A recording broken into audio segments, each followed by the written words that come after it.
saya Dwi Denisa. Kami dari kelompok 2 akan membahas topik tentang strategi pembangunan ekonomi dengan fokus utama pada upaya pemerintah dalam meningkatkan pertumbuhan ekonomi sekaligus juga pemerataan. Pembangunan ekonomi bukan hanya sekedar di angka keseluruhan, tetapi juga bagaimana hasil dari pembangunan itu dirasakan secara adil oleh masyarakat tanpa terkecuali. Dalam video ini kami akan menjelaskan tentang 3 strategi utama dalam pembangunan ekonomi di Indonesia, yaitu industrialisasi, digitalisasi ekonomi, dan pemberdayaan UMKM.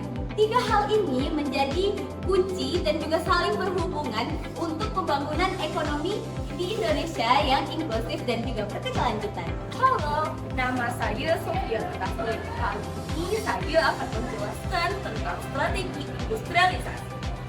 Strategi industrialisasi sangat penting untuk mempercepat pertumbuhan ekonomi Indonesia dari sektor pertanian ke sektor industri yang mempunyai nilai tambah lebih dengan memperkuat sektor pengolahan dan pengembangan hilirisasi pertanian dan sumber daya alam seperti nikel dan kelapa sawit. Indonesia mampu meningkatkan nilai ekspor dan kesejahteraan masyarakat.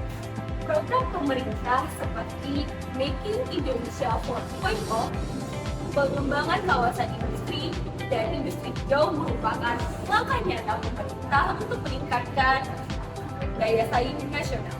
Selain itu, peningkatan sumber daya manusia, penelitian, dan inovasi teknologi merupakan faktor penting agar industrialisasi bisa berjalan dan berkelanjutan. Dengan begitu, industrialisasi tidak hanya membuka lapangan pekerjaan, tetapi industrialisasi juga menjadi dasar kemandirian ekonomi Indonesia.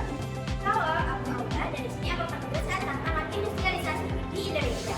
Meskipun memiliki potensi yang besar, industrialisasi di Indonesia memiliki beberapa tantangan, di antaranya rendahnya penguasaan teknologi, ketimpangan infrastruktur antar wilayah, dan juga ketergantungan bahan baku impor. Kondisi ini membuat biaya produksi tinggi dan daya saing industri menurun. Oleh karena itu, untuk mengatasi hal tersebut, pemerintah harus memperkuat pendidikan vokasi, riset teknologi, dan kolaborasi antara dunia pendidikan dan juga dunia industri.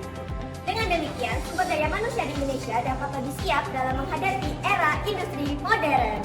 Halo teman-teman semua, perkenalkan aku Alena Sira akan menjelaskan digitalisasi ekonomi. Nah, perkembangan teknologi digital ini menjadi pendorong utama transformasi ekonomi di Indonesia. Melalui digitalisasi ekonomi, kegiatan produksi, transaksi, dan distribusi menjadi lebih cepat, efisien, dan transparan. Pemerintah telah meluncurkan berbagai inisiatif seperti Gerakan Nasional 1000 Startup Digital dan UMKM Go Digital untuk mempercepat transformasi ini. Digitalisasi tidak hanya memperluas akses pasar, tapi juga membantu pelaku usaha kecil menengah agar mampu beradaptasi dengan perubahan zaman. Halo, nama aku Saryana Zalianti. Untuk mendukung dan meningkatkan ekonomi digital di Indonesia, pemerintah menerapkan berbagai kebijakan strategis. Salah satunya dengan membangun proyek Palaparing dan juga proyek satelit Satria agar jaringan di Indonesia dapat terjangkau oleh daerah-daerah terpencil. Halo, gua Argo Renal Bresa Tambah.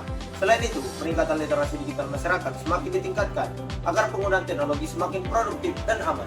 Pemerintah juga meluncurkan sistem pemerintahan berbasis elektronik agar pelayanan publik yang diberikan kepada masyarakat lebih efisien dan transparan. Halo, saya Arya. Di sini saya akan menjelaskan tentang pemberdayaan UMKM atau usaha mikro kecil dan menengah. UMKM merupakan tulang punggung ekonomi nasional. Sektor ini telah menyumbangkan lebih dari 60% produk domestik bruto dan telah menyerap 97% tenaga kerja di Indonesia. Namun, pelaku UMKM ini masih menghadapi beberapa kendala, contohnya keterbatasan modal, literasi digital yang rendah, dan juga akses pasar yang sempit. Halo, saya Rifana Madani ingin melanjutkan penjelasan tentang pemberdayaan UMKM. Oleh karena itu, pemerintah terus memperkuat pemberdayaan UMKM melalui kredit usaha rakyat, kepelatihan kewirausahaan, dan juga pendampingan digital. Dengan dukungan ini, UMKM diharapkan dapat ikhlas dan bersaing pasar global. Halo, aku Deawati Syahdu. Baik, di sini aku akan menjelaskan tentang tiga sinergi yaitu industrialisasi, digitalisasi, dan pemberdayaan UMKM untuk menunjang pertumbuhan ekonomi di Indonesia. Nah, tiga strategi ini itu harus bekerja sama, tidak bisa berjalan sendiri-sendiri. Yang pertama, industrialisasi. Industrialisasi ini berperan untuk menambah nilai suatu produk. Yang kedua, ada digitalisasi. Digitalisasi ini berperan membantu mempercepat inovasi dan efisiensi. Yang terakhir itu ada UMKM. UMKM ini tidak kalah penting dari dua strategi tadi, karena UMKM ini membantu supaya manfaat dari ekonomi ini dapat dirasakan oleh semua kalangan masyarakat di Indonesia. Dengan penerapan strategi tiga tadi secara bersama, maka akan menjadikan pertumbuhan ekonomi yang berkelanjutan dan dapat dirasakan oleh semua. Contohnya, perusahaan besar yang menjalin kerjasama dengan UMKM kecil melalui sistem pasok rantai berbasis digital. Dengan cara ini, maka pertumbuhan ekonomi akan lebih terasa dari kalangan masyarakat di kota besar maupun kota terpencil. Nah, dengan strategi-strategi ini, maka tidak hanya masyarakat kota besar saja nih yang enak dan merasakan dampak positifnya, tetapi yang di kalangan masyarakat pelosok juga dapat merasakannya. Maka dari itu, pertumbuhan ekonomi akan membuat masyarakat lebih sejahtera. Hai, perkenalkan nama Ulun Siva Adani. Wahini, Ulun hendak menyampaikan isi kesimpulan dari video kita kali ini. Strategi pembangunan ekonomi seharusnya tidak berpusat di pertumbuhan saja, melainkan juga harus berpusat di pemerataan. Kenapa? Karena melalui sinergi antara industrialisasi, digitalisasi, serta pemberdayaan UMKM, diharapkan Indonesia dapat membangun ekonomi yang lebih tangguh, inklusif, dan mandiri. Kenapa? Karena seharusnya pembangunan yang sejati adalah pembangunan yang hasilnya dapat dirasakan oleh seluruh warga negaranya, dari kota besar hingga pelosok desa. Dan diharapkan dengan adanya pembahasan ini dapat memberikan wawasan bersama dan menjadi inspirasi untuk menciptakan kesejahteraan ekonomi bagi seluruh masyarakat Indonesia. Sekian dan terima kasih.